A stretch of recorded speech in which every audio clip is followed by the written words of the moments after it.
Vamos al tema tercero, que va a ser temas varios y algunas conclusiones.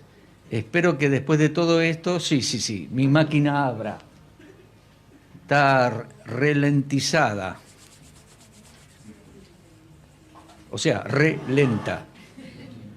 Bueno, temas y conclusiones. Vamos ahí. Bien, temas varios y conclusiones. Voy a hacer varios comentarios al respecto. Esto de estar muertos en delitos y pecados, ya lo vimos, lo repetimos un par de veces. Pablo dice eso en Efesios 2, 1 al 10. Él os dio vida. Algunos, miren, vamos a Efesios 2, porque hay otro asunto ahí. Algunos sacan de contexto ese versículo también. Bueno, a la hora de sacar de contexto, ustedes verán que sacan un montón de texto fuera de contexto.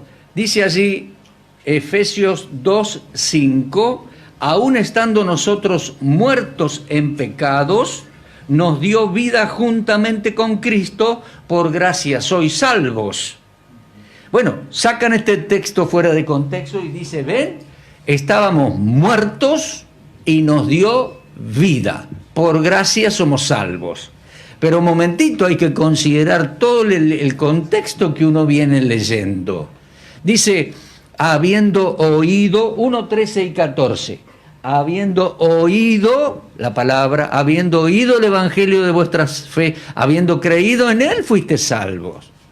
Y después dice, nosotros los que creímos, después dice, somos salvos por gracia por medio de la fe. Entonces, esa frase que dice, estando muertos, nos dio vida, no quiere decir que estábamos muertos espiritualmente, andábamos un día por la calle o estábamos en el supermercado de los chinos y de pronto, ¡fup!, Dios nos dio vida porque somos o soy un elegido. Y a partir de ahí me interesé en las cosas del Señor. No dice eso el texto. El texto dice lo que dice, estando muertos nos dio vida, por gracia sois salvos. Pero el contexto habla de la fe y 2 versículos después dice, soy salvo por la gracia, por medio de la fe. Es creerle a Dios, es creer su evangelio. Y mi señora me marcaba un versículo en Juan 3, que no leí, pero estaba, en Juan 3:36, que va a aparecer en un momento, pero ya que estoy lo digo. El Señor dice, vamos a leerlo, Juan 3:36, el que cree tiene la vida. Mire, Juan 3:36. Dice, el que cree en el Hijo tiene vida eterna, pero el que rehúsa creer en él, en el Hijo, no verá la vida. La ira de Dios está sobre él. O sea que va a haber siempre personas que creen, pero también está el que rehúsa creer. Y todo da la impresión, en la lectura sencilla, de que es la persona la que no quiere creer, la que rehúsa creer. Y hay distintas formas de rehusar. Uno le predica el evangelio a muchos o les testifica a muchos, ¿eh? Algunos te dicen, otro día, no, esa cosa no me interesa. O un poquito, no, yo tengo mi religión. O alguno menosprecia, alguno desprecia. No, dejate, pibe, con eso. Deja con eso, pibe, la religión, no. Rehúsa, menosprecia, desprecia. Hay distintas formas de rehusar creer. Dios en su paciencia le da tiempo, a algunas personas le da años para reflexionar. Y a veces la persona va reflexionando, los golpes de la vida nos hacen reflexionar, los funerales nos hacen reflexionar, nos hacen entender que somos vulnerables.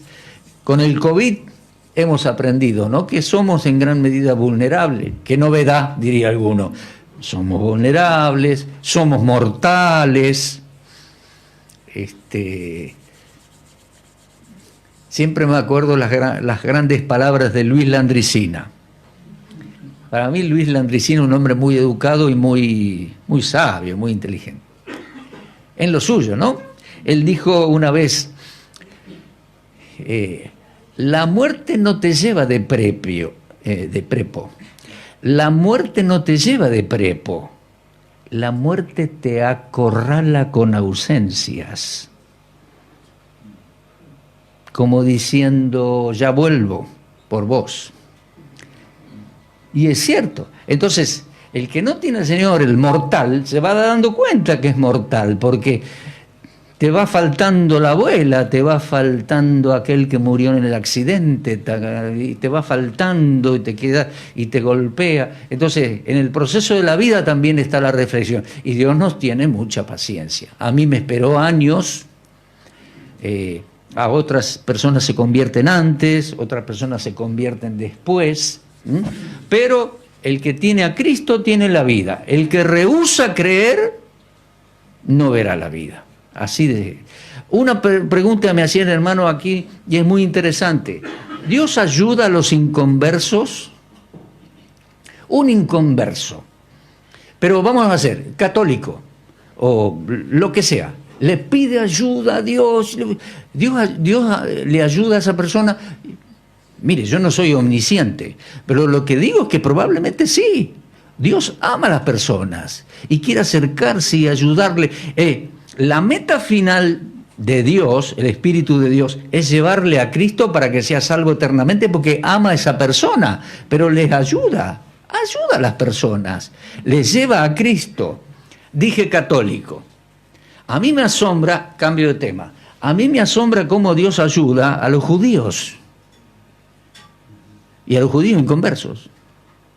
Porque usted tiene en Israel hoy un grupo, varios grupos, pero digo, una cantidad de judíos mesiánicos que son minoría. Buenos judíos hay, mesiánicos, cristianos. Y después tiene una cantidad de judíos ateos que por ahí saben de las tradiciones familiares, como nosotros sabemos de la Navidad y la Pascua. ¿Vio? Bueno. Y después hay una gran cantidad de judíos que creen en el Antiguo Testamento y creen en el Dios de Israel y cree y ora. ¿Dios los cuida? ¿Dios los prospera? Yo creo que sí. Y Dios quiere prosperarlo y cuida a la familia y cuida a la descendencia. Pero la meta de Dios es guiarle al Mesías para que la persona sea el supremo bien, sea salvo para siempre, porque es definitivo. Cuando muere, el que tiene a Cristo tiene la vida, el que no tiene a Cristo no tiene la vida eterna. ¿Está? Pero entonces la respuesta es sí. Y aún yo creo que eso es un reflejo del amor de Dios por los seres humanos. Dios nos ama. Y Dios, el Espíritu Santo, ahora vamos a ver que obra en cada ser humano. Si no nos cuidara Dios, si no nos cuidaran los ángeles, si no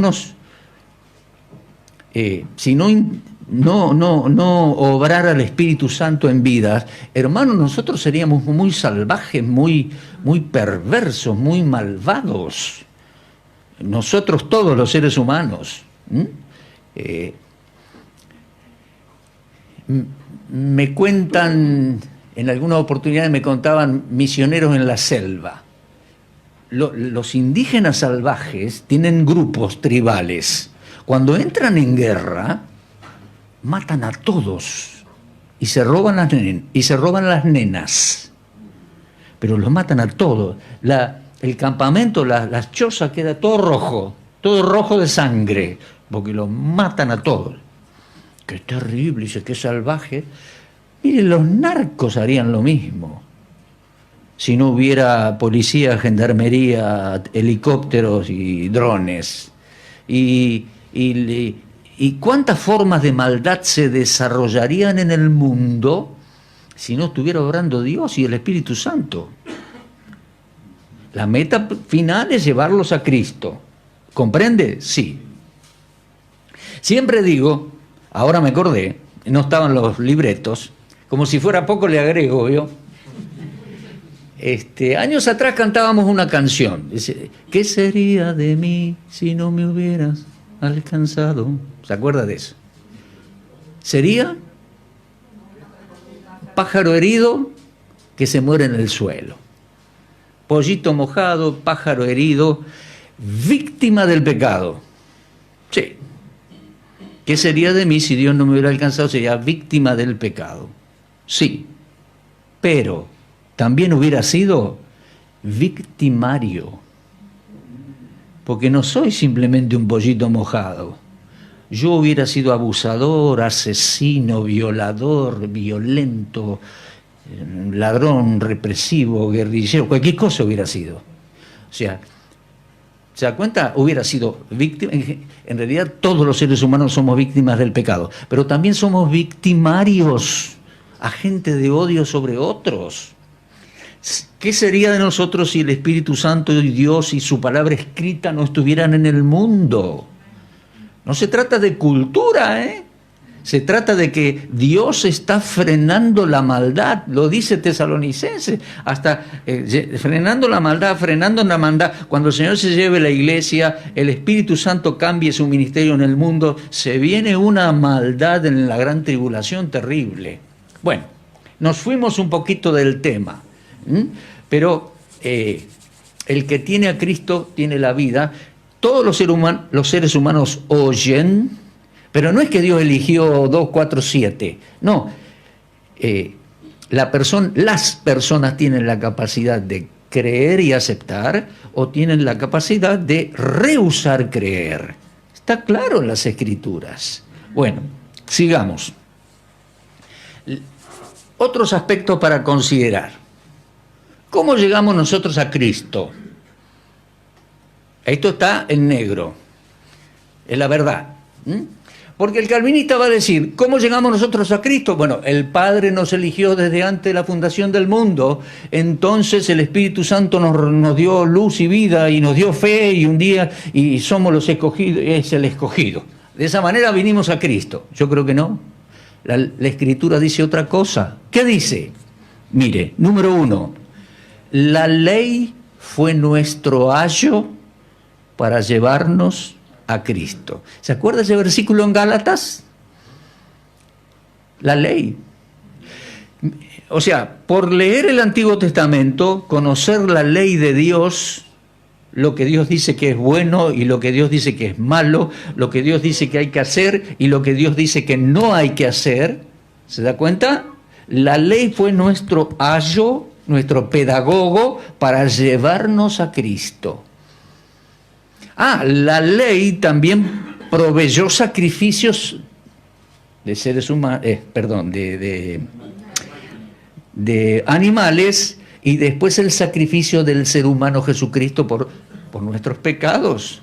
Entonces, la ley fue nuestro ayo, nuestro conductor para llevarnos a Cristo.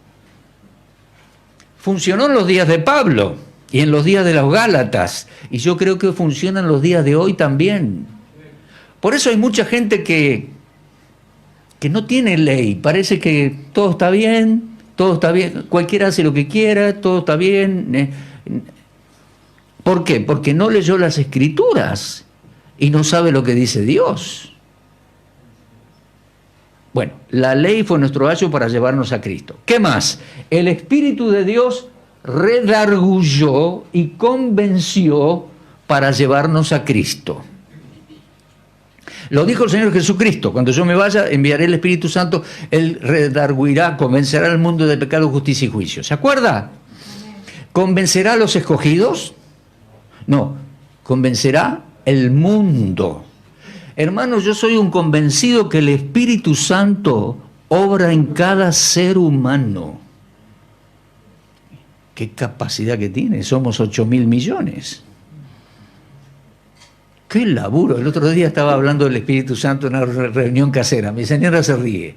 Y uno de los hermanitos dice, pero qué laburo. Mamma mía, dice. Está bien que el Señor dio la vida por nosotros. Muy simple el hermanito, pero es sencillo. Dice, está bien que el Señor dio la vida por nosotros, dice, pero el Espíritu Santo labura más que todo, dice. Sí, bueno, pero qué bárbaro es en cada mente, en cada corazón, y puede hacerlo. El Espíritu es Dios el creador, el Espíritu Santo, el que creó nuestros cromosomas, nuestros genes, nuestro ADN, nuestro cerebro, y nos conoce individualmente a cada uno de nosotros. Al inconverso, X lo está convenciendo de pecado, le hace llegar un evangelio, le hace llegar una Biblia, un testimonio, una canción, un amigo de la escuela le habla, un amigo de la tía de Salta le habló y le dijo que del evangelio, y ahí va, y oye, y escucha, y un día puede llegar a Cristo. Ojalá llegue a Cristo, llega a Cristo. El Espíritu Santo obra en esa persona, pero obra en todos los seres humanos. Y aún obra en nosotros los creyentes, porque sigue en nosotros aconsejándonos, guiándonos, desarrollando nuestros dones. Realmente, ¿eh? ¡Qué trabajo! Pero es la obra del Espíritu Santo. Entonces, la ley fue nuestro ayo para llevarnos al Señor. El Espíritu Santo nos convenció de pecado y nos llevó a Cristo. Al conocer las Escrituras fue, porque tengo que, como le dije, tengo que conocer las Escrituras. Mateo, no es fácil ese proceso, lleva tiempo. Agarro de mi bolsillo y le regalo a alguien el Evangelio de Mateo. Te quiero dar algo de habla del Señor Jesucristo. Se va el fulano, se va el muchacho, y en la esquina abre así, dice, genealogía de Jesucristo, dice, hijo de Abraham, hijo de David. ¿Quiénes son estos fulanos? Es que Jesucristo tuvo dos padres. ¿Cómo se? Ya ahí nomás, hay un montón de cosas para aplicar. Jesucristo, hijo de David, hijo de Abraham. Y así, y así, y así. O sea, la persona tiene que tener un entendimiento, cierta lectura, cierto acercamiento a las Escrituras, y luego en las Escrituras conocer a Cristo y que se entregó por nosotros, oír el Evangelio y creer para ser salvo. Una vez que eso sucede, fuimos sellados para siempre con el Espíritu de Dios. Conclusión, en rojo abajo dice, acá lo tengo bien diferenciado, ahí no tanto, abajo dice, no nos llevó a Cristo un poder irresistible y soberano porque habíamos sido elegidos previamente. No dice eso la Escritura. La Escritura, ¿qué dice?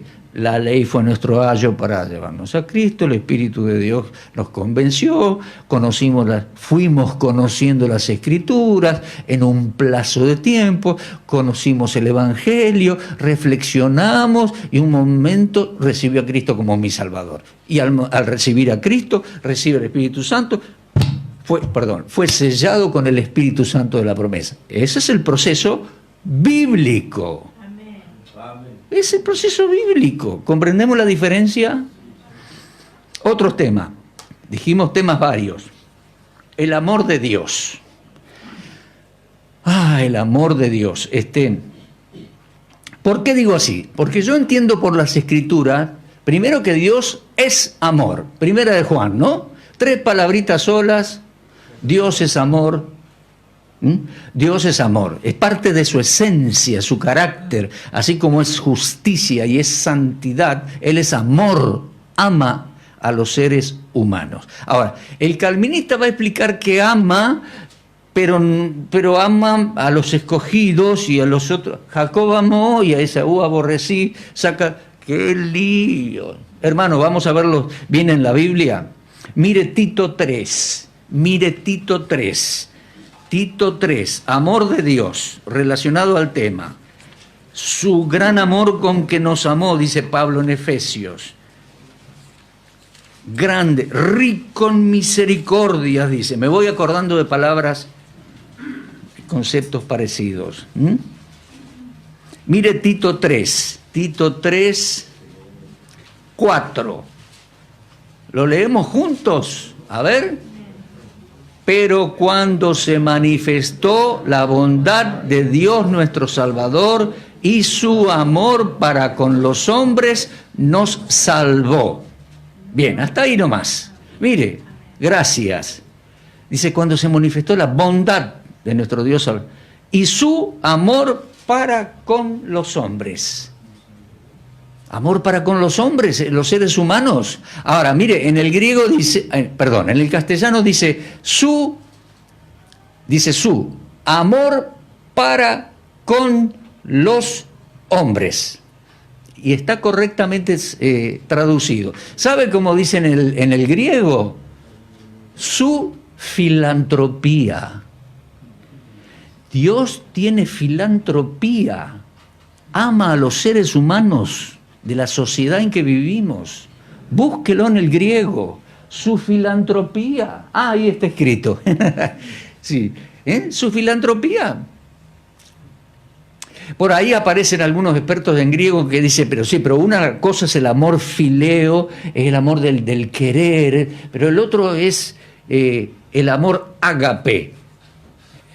También dice que Dios nos ama con amor ágape, el amor profundo, el amor que da, que busca el favor del otro. Simplemente en Juan 3:16.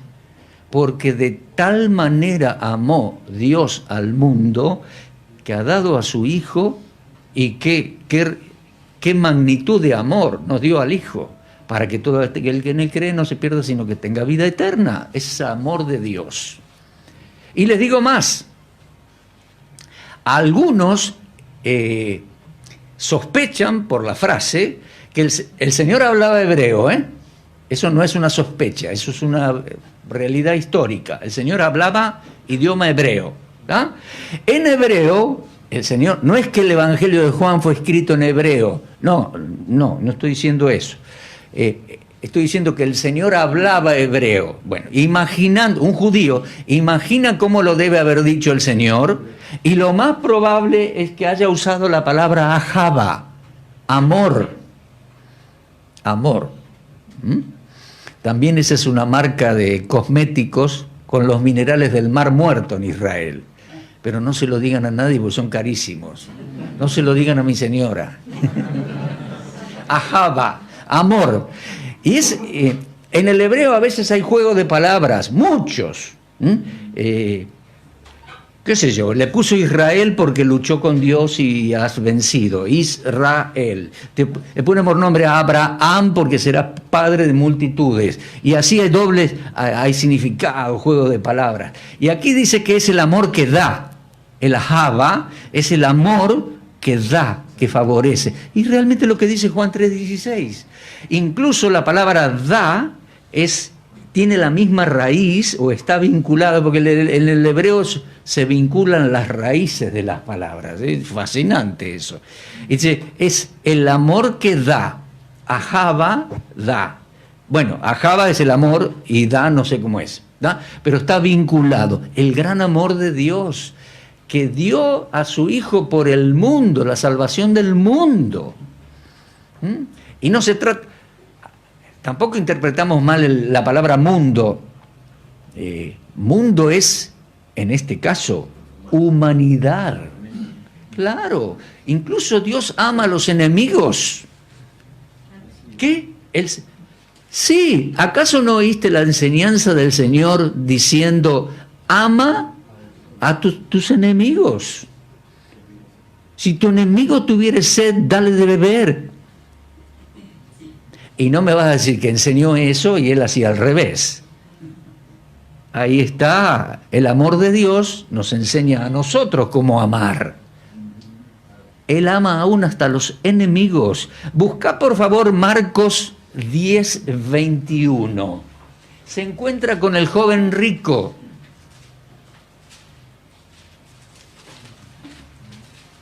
No fue un gran hallazgo porque la mayoría de los judíos son ricos, pero bueno.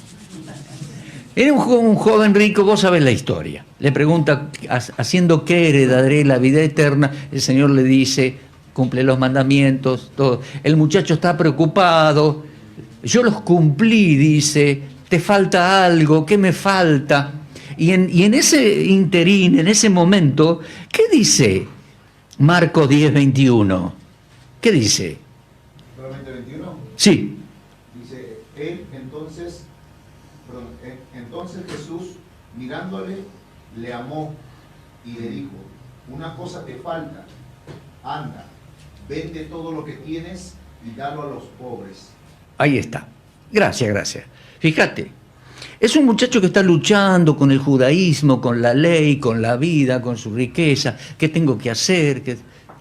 Se va, después del que el Señor le hace la propuesta, se va triste porque tiene muchas riquezas, no quiere dejarlas, no quiere seguirle. Se va a pensar. No vayas a pensar que se fue al infierno.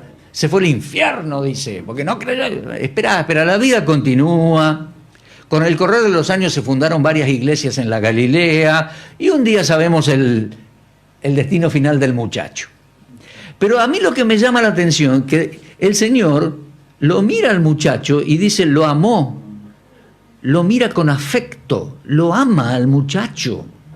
Bueno, es un hermano, porque los judíos se llaman hermanos entre ellos, es un prójimo, es un amigo, capaz que es un pariente. Dice que lo amó.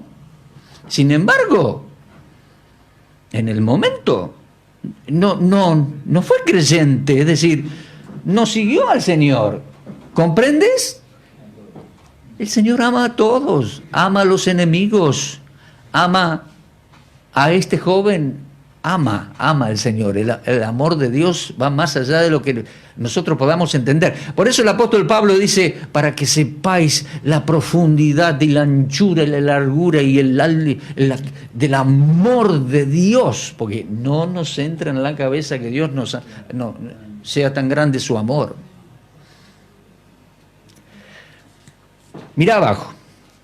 Decir que solo ama a los escogidos es como decir que solo ama a los dadores alegres. O sea, es malinterpretar las escrituras. ¿Comprendes? Claro, porque en 2 Corintios 9:7 Dios dice, Dios ama al dador alegre. Ahora, yo lo saco de contexto y digo, Dios ama al dador alegre. Y a los demás no. Y no dice eso la escritura, lo estoy sacando de contexto. ¿Se dan cuenta? Lo mismo cuando alguien dice Dios ama, pero no a todos, sino a los escogidos, porque dice nos amó. Pero ama a todos, no lo saques de contexto, ama a la humanidad. Por supuesto que se desarrolla un amor más profundo con los amados de Dios, los siervos de Dios. A mí me encanta cómo Dios trata a Daniel. En Daniel 10, el Señor se aparece, Daniel es viejito ya, cae al piso Daniel, él se queda sin fuerza, el Señor lo toca, o me estoy confundiendo de capítulo, pero bueno, le dice, Daniel, tú eres muy amado, por la trayectoria, la fe, la comunión, la fidelidad, todo llega a ser muy amado por una relación especial. Pero eso no quiere decir que ama a Daniel y no amaba a los demás. No, ama a todos. ¿Comprendes? El gran amor de Dios. Entonces, no nos desenfoquemos en ese tema. A ver, vamos al siguiente tema. A ver, acá voy a apagar esto. Acá tengo un antivirus que se abrió. A ver, ahí vamos. ¿Me tienen paciencia todavía? Sí, ya dentro de poquito terminamos. Ahí está. Bueno, esto un poquito ya se los dije. Él os dio vida a vosotros. Sí, pero no es que estábamos distraídos y nos dio vida. No. Hoy fue por gracia, por medio de la fe y por medio del Evangelio. No puede haber vida nueva y salvación sin Evangelio. ¿Estamos? Primero el Evangelio, la fe, y entonces somos regenerados, justificados, como dice el Nuevo Testamento. Y esperamos la redención final con la cual nos llevará al cielo. Ya estamos redimidos. Eso también hay que ver en Efesios 1. Dice que tenemos redención y a los pocos versículos dice hasta el día de la redención. Ya estamos redimidos, pero nos selló con el Espíritu Santo de la promesa hasta que nos venga a buscar y nos lleve al cielo para que no nos perdamos. Nos selló para siempre.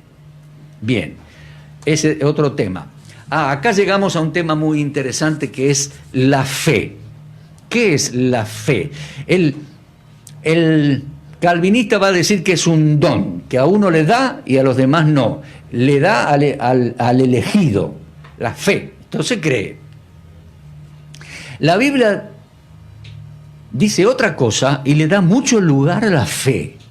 Para Dios es muy importante la fe de un ser humano. Para Dios es muy importante que un ser humano le crea.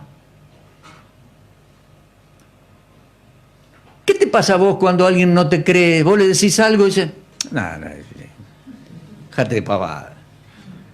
No te cree, vos te sentís mal. Ahora, fíjate, Dios dice algo y alguien no le cree, deja su palabra ahí nomás. Pero es muy importante para Dios que alguien le crea. Desde Enoc, que caminó con Dios, se lo llevó Dios. Noé, hombre de fe. Abraham le creyó a Dios y le fue contado por justicia. Y Dios apreció la fe de Abraham. No era él un hombre perfecto, pero fue un hombre de fe. Se le llama el patriarca de la fe. El patriarca. Ahora, en hebreo, fe es la primera palabra, emuná, fe. Pero en hebreo, yo me voy leyendo, me voy enterando, no es que estoy estudiando formalmente hebreo, ciertas palabras se combinan o se relacionan sus raíces. Emuná, fe, está relacionada con amén. Y amén significa así es. Y está relacionada con emet. Emet es verdad. Entonces, emuná es convicción, es verdad, es así es. Y yo lo creo, ahí está. Y yo lo creo, para mí es emuná. ¿Viste? Se enriquece el sentido de la palabra. Por ahí habrás escuchado algo similar en la epístola a los Hebreos. Es pues la fe, la certeza de lo que se espera, la convicción de todo lo que todavía no se ve. Ojo, la convicción de lo que todavía no se ve, pero Dios prometió. Porque no es que yo creo cualquier cosa que no veo y un día la tengo. No. La convicción es pues la fe certeza de lo que espero, porque Dios prometió. La convicción de lo que todavía no veo, pero Dios lo prometió. Amén. Un cielo, una Jerusalén celestial, un reino, etc. Entonces, emuná. Entonces, para el judío es muy importante la emuná, la fe. Creyó a Abraham y le fue contado por justicia. A propósito, ¿sabe por qué digo esto? Porque el calvinista dice, no, la fe no es de los seres humanos, la fe es un don de Dios, porque si el ser humano tuviese fe, sería como meritorio, sería como hacer obras. No, la fe está contrastada a las obras. Una cosa es hacer obras, esfuerzo, mérito, otra cosa es decir, yo no puedo, no me alcanza, no sirvo, fallo, le creo a Dios que me justifica. Le creo. Eso es fe. Entonces, para Dios es muy importante la fe. ¿Te acordarás? El Señor elogió la fe del centurión. Vino un centurión romano. El tipo era romano. Los romanos eran idólatras, bastante inmorales. Pero en general los centuriones en los evangelios aparecen como personas muy dignas, buenos líderes, buenos comandantes, y le piden favores al Señor, cuidan a Pablo, cuidaron a Juan el Bautista, bastante bueno. bastante bueno, pese a lo que eran. Este viene, estaba muy influenciado por los judíos en la Galilea. Algunos eran devotos. Bien, este viene y le pide que le sane el hijo. Y el Señor se levanta y dice, yo iré y le sanaré. Dice, Señor, no eres digno de que entres en mi casa, dilo de palabra nomás, porque yo soy un hombre que tiene autoridad, estoy sujeto a autoridad, tiene autoridad. Le digo a este, ven y va, y al otro, autoridad. Y el Señor se maravilla. El Señor se maravilla y dice, de cierto no he visto tanta fe en Israel como tiene este hombre. Y él elogia, se maravilla de la fe del centurión. Entonces quiere decir que Dios aprecia la fe, aprecia una mujer, un hombre que le tiene fe, que le cree, porque lo honra. Creerle es honrar su persona. Creerle, le creyó. Por otro lado, el Señor reprochó un poco a los que tenían poca fe. ¿Te acordás? Oye, hombres de poca fe, no les dije tal y tal cosa, hombres de poca fe. ¿Por qué lo decía así? ¿Porque era un rezongón? No, porque los quería alentar a tener más fe. ¿Por qué? Porque no es un don que baja de lo alto, cae de lo alto como una bolsa de papa, sino que la fe se alimenta, la fe crece, la fe. Cuando más conocemos al Señor, aumenta y se solidifica, se fundamenta nuestra fe. ¿Se da cuenta? Porque incluso Él es el autor y consumador de la fe. Él es confiable. Entonces, de esa manera se aumenta la fe. Y en el Nuevo Testamento se destaca la fe. Mire, Romanos 4 destaca la fe de Abraham. Dice que creyó en esperanza contra esperanza para ser padre de muchedumbres. Destaca la fe, la valora la fe de Abraham. Romanos 4, todo el capítulo. Y dice, su fe le fue contada por justicia. Y no solo a él le fue contada, sino que nos será contada a nosotros también. La fe. Ni qué hablar de Hebreos 11, que es todo un desfile de héroes de la fe. Frecuentemente lo decimos. Entonces, la fe, hermano, no es que el hombre no puede creer y solo se la baja a Dios como ¡bum!, algo del cielo. No, la fe es nuestra responsabilidad. La fe es nuestra parte. Somos salvos por medio de la gracia, por medio de la fe. Y no solamente fe para creer, también seguimos desarrollando la fe en Dios, en el conocimiento de su palabra, en el conocimiento de sus promesas. Otro tema Juan 6:44. ¿Alguien lo puede leer? Temas varios relacionados, ya nos vamos,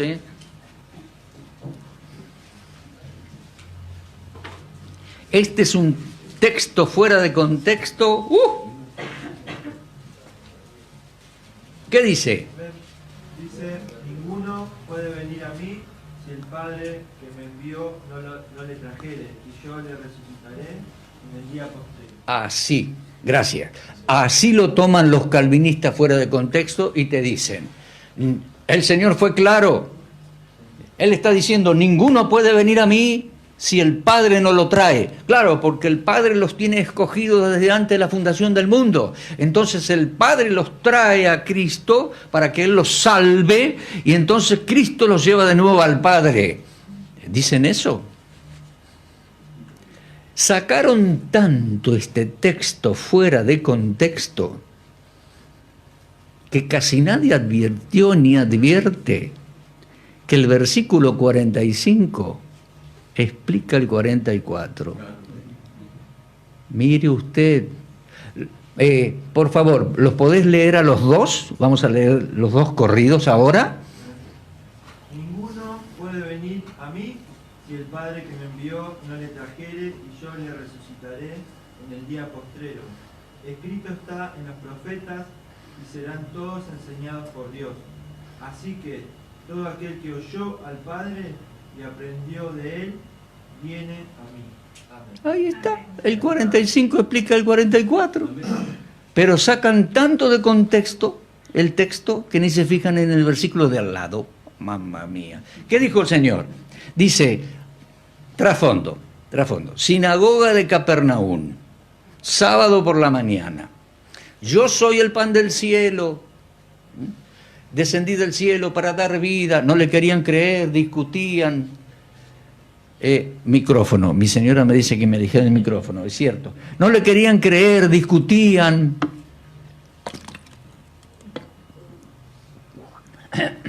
No le querían creer, discutían, me mojé. Entonces, ¿quiénes no le querían creer? Los muchachos del judaísmo de la sinagoga. Y el Señor les dice, ¿por qué pensáis eso?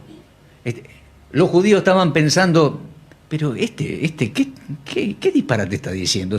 Dice que descendió del cielo. Dice, si nosotros sabemos que se crió en Nazaret, conocemos a su mamá y conocemos las hermanas. ¿Qué estáis diciendo? Dice el Señor. Nadie puede venir a mí, o sea, nadie viene y cree en mí, si mi Padre no lo trae. Y está escrito en la palabra, dice, oirán a Dios y serán enseñados. De manera que todo el que escuchó al Padre viene a mí y ustedes no quieren venir a mí. Claro, ¿lo entendés? Te lo explico más. En el judaísmo, en aquellos días, y hoy mucho más, está el judío que ama la ley y la lee, y la Torá, el Antiguo Testamento, y llega a ser mesiánico inclusive, porque aprecia las Escrituras. Pero hay otra parte del judaísmo que tiene todo un ritualismo tremendo. Y ese ritualismo y esas tradiciones, y eso, es como que enmarañan o ahogan el texto bíblico. ¿Te das cuenta? Como por ejemplo, qué sé yo, tenés que lavarte las manos antes de comer. Pero no es simplemente lavarte las manos con jabón Rexona. No. Tenés que lavarte las manos con una oración que dice, Baruch atah Adonai Eloka, gracias Señor, porque nos diste el lavamiento de las manos. Y en los hoteles, cuando vamos, en el comedor hay una fila, hay un baño y hay una fila de piletas con la canillita y una jarrita, creo que es de bronce o cobre, una de esas, con una cadenita para que no se la roben los argentinos turistas. Entonces con la jarrita juntan el agua y se la tiran así y rezan, gracias Dios que nos diste el lavamiento de las manos, y entonces se van a comer. Por eso cuando el Señor multiplicó el pan en la pradera, toda alegría, qué bien, los pibes comieron pancito, pececito, qué bien, nos fuimos a dormir. Al día siguiente la sinagoga. Sinagoga, todo lindo, todo bien. Y el Señor está ahí y se le acercan un par de los importantes de ahí y le dice, tenemos un problema acá, ¿eh? Dice, tus discípulos no se lavan las manos cuando comen pan. Y era como para decirle, no teníamos la jarrita. O romperle la jarrita en la cabeza, una de dos. Le vinieron a recriminar eso, ¿se da cuenta? Pero eso no está en la ley. La ley no te dice que tenés que rezar esa oración. Es una costumbre de los ancianos, es decir, de las tradiciones, de los padres, de las costumbres. El día de reposo se había convertido en algo que era tremendo. Te marcaban la cantidad de pasos que podías caminar. Si te pasabas uno, dices, violaste el sábado. Bueno. Entonces no podía hacer esto, no podía hacer aquello. El Señor cumplió la ley, pero discutió con ellos por todas estas tradiciones que le habían agregado, porque la ley en Deuteronomio dice, no le quitarás ni le agregarás. Por favor, ¿te das cuenta? Entonces ellos eran personas que tenían una religión, que cumplían con el lavamiento, con los metros, con la forma, con la oración, rezar varias veces al día, que cumplían, o más o menos, pero le exigían a la gente que hicieran así, porque el legalista hace así, exige, observa a ver si alguien cumple, y dice, ¡ah! No cumpliste, y acusa y molesta y fastidia y así. Bueno. El Señor le dice a estos judíos, dice, ustedes no quieren venir a mí porque no tienen la palabra del Padre. Ustedes tienen un montón de tradiciones. Si hubieran escuchado la palabra del Padre, fueron por él enseñados, hubieran venido a mí. Me reconocerían a mí como Mesías, porque el que oyó al Padre viene a mí. Ya está. ¿Qué diferencia con el calvinismo? El calvinismo dice, el Padre los tiene elegidos y los trae al Hijo para que sean salvos. Y no, nada que ver. No, es una teología inventada por hombres fuera de aquel contexto de la sinagoga judaica aquella mañana en Capernaum. Tan distinto. Les recomiendo, si quieren ver una mejor explicación, en el canal de Raúl Ferrero, la serie es video breve y claro. La serie se llama Breve y Claro y ese es el número 10. Ahí explicamos eso. Sigo. Lo de Juan 15:16 ya más o menos lo saben. No me elegiste ustedes a mí, sino yo los he elegido a ustedes y los puse para que vayan, lleven fruto y permanezca. Les estaba respaldando, les estaba diciendo ustedes son mis discípulos, vamos, yo los respaldo, vayan al mundo. No estaba hablando de salvación. Y ese es otro video breve y claro, el número 19. Consejos finales. Sí, está llegando el final. Los cansé hoy, Consejos finales es leer las Escrituras. Mire, en Lucas 10:26, al Señor le vienen a hacer una pregunta. ¿Saben cómo les responde en principio? ¿Cómo le responde? Le dice, ¿qué dice la Escritura? ¿Cómo lees? Lees. A veces, hermanos, inclusive esto no es cuestión de estudio, porque cuanto más estudias todo esto, si te metes en el libro del calvinista, el arminianista y el metodista y el luterano y el anglicano y eso, no salís más del pantano.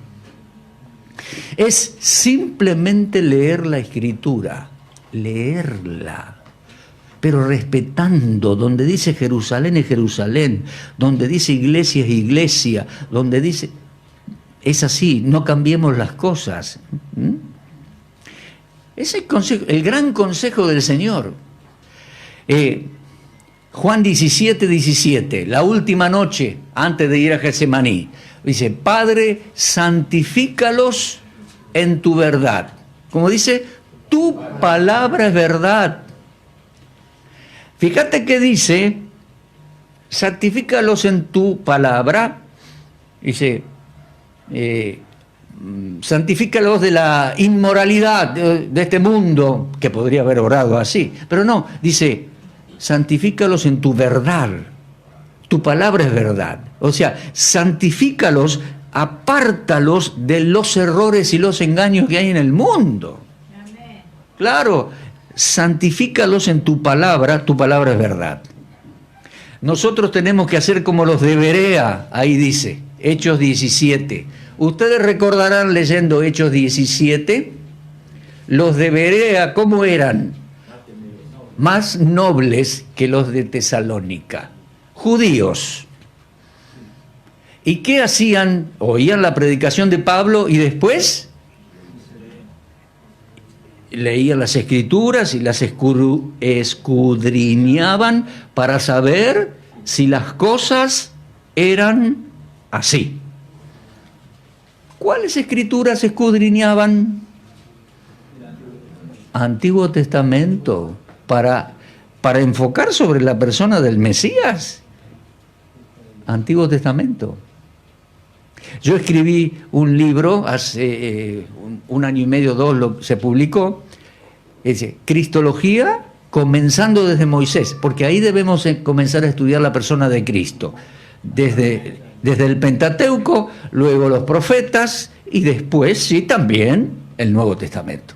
Pero el calvinista descuida mucho el Antiguo Testamento, hermano.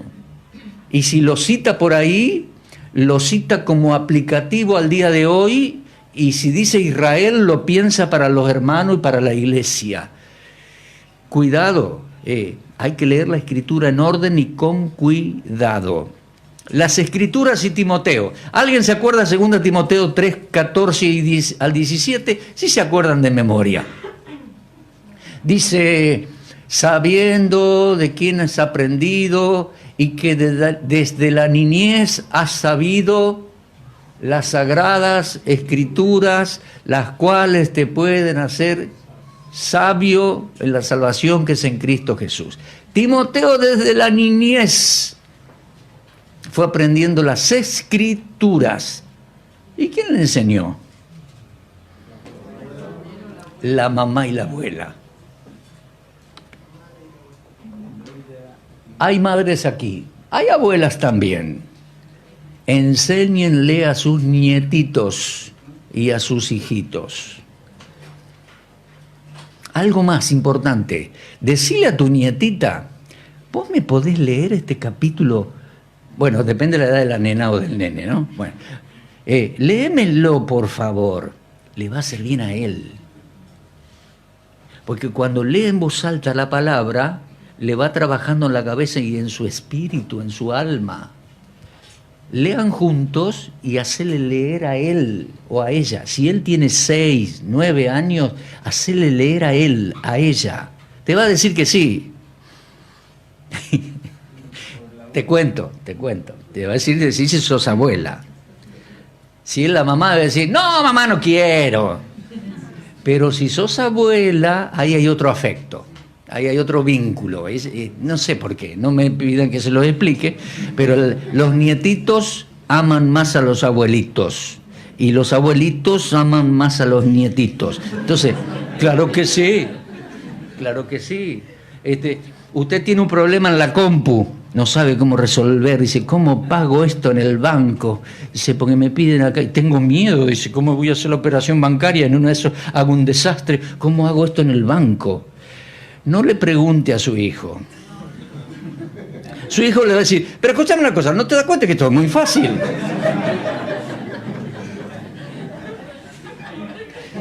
Pregúntele a su nieto de 12 años, más o menos. El nietito va a decir, ¿cómo hago esto? Tengo que depositar. Ah, mira, abuelo. Tic, tic, tic. Ya está, dice el abuelo. ¿Sí? Ah, muchas gracias. Qué bien. ¿Ves la diferencia entre hijos y nietos? No me pregunten por qué, pero así funciona. ¿Tá? Loida, Eunice, aquí presente, enséñenle la Escritura a su hijo. Y muy importante, a Timoteo también aprendió el hebreo y las Escrituras antiguas. Son la base de nuestra fe. Por supuesto, súmele el Nuevo Testamento, claro que sí, pero la base es toda la Biblia. ¿Estamos? Pablo le dijo a Timoteo, ocúpate en la lectura, la exhortación y la enseñanza. Y eso ya a nivel iglesia. Como en aquel tiempo no teníamos ni Biblia, ni pantalla, ni esto, ni lo otro, no tenían. Entonces, se leía públicamente el rollo. Entonces, había momentos de lectura y de reflexión. Bueno, nosotros podemos hacer lo mismo, en casa, en la iglesia, en la escuelita dominical, o lo que sea, pero leamos la Escritura, y el Señor dice, comenzando desde Moisés. Se cae de maduro, pero ese es el orden, hermano. Comience desde el Génesis y siga y la historia y el Éxodo y Números y Josué y la tierra prometida y los jueces y los reyes y siga el orden, porque la Biblia hay que entenderla así. Algunos calvinistas reinterpretan el antiguo pacto y se van a la vida de Abraham y se van y lo lo pasan todo a la iglesia y hacen unos líos. No. El Señor dijo, comenzando desde Moisés, o sea, desde allá hacia el fin, lógico, facilito, ¿no? Y lea cada libro en su trasfondo y en su contexto. La palabra de Dios nos habla, nos ilumina. Lea. La exposición de sus palabras alumbra. Y le digo, no necesariamente tiene que haber un pastor de predicación expositiva para eso. Si lo hay, mejor. Pero yo creo que la exposición de sus palabras alumbra aún en la lectura. Y a veces hace bien, a mí me hace bien, leer un capítulo en voz alta. Esa exposición, esa lectura alumbra, hace sabios a las personas comunes y sencillas como nosotros. Gloria sea a Dios. Amén. Oremos. Gracias, Señor, por esta tarde, esta temática. Gracias por tu palabra escrita, Señor. Es inalterable, es eterna, es maravillosa. Gracias por la persona del Señor y la salvación tan grande que Él nos trajo y nos traerá cuando regrese. Oh Dios, ilumínanos en la lectura de tu palabra en forma ordenada para comprender tus palabras. Nos alumbra, nos edifica, nos alimenta tu palabra. Muchísimas gracias por este tiempo, Señor. Tu palabra nos ha iluminado. Han quedado seguramente cuestionamientos, preguntas. Bueno, seguiremos creciendo y aprendiendo en tu buena gracia, porque inclusive el Espíritu de Dios nos enseñará y nos recordará todas las cosas a partir de la lectura del texto bíblico, por supuesto. Gracias, Dios, por esta jornada hermosa con los hermanos. Gracias, te alabamos en el nombre de Cristo. Amén. Amén. Fiel es Dios, que no nos dejará ser tentados más de lo que podamos soportar. Fiel es Dios, que no nos dejará ser tentados más de lo que podamos soportar. Gracias, fue solo por tu gracia que me sustentó y me abrazó en mi dolor. Fue tu gracia.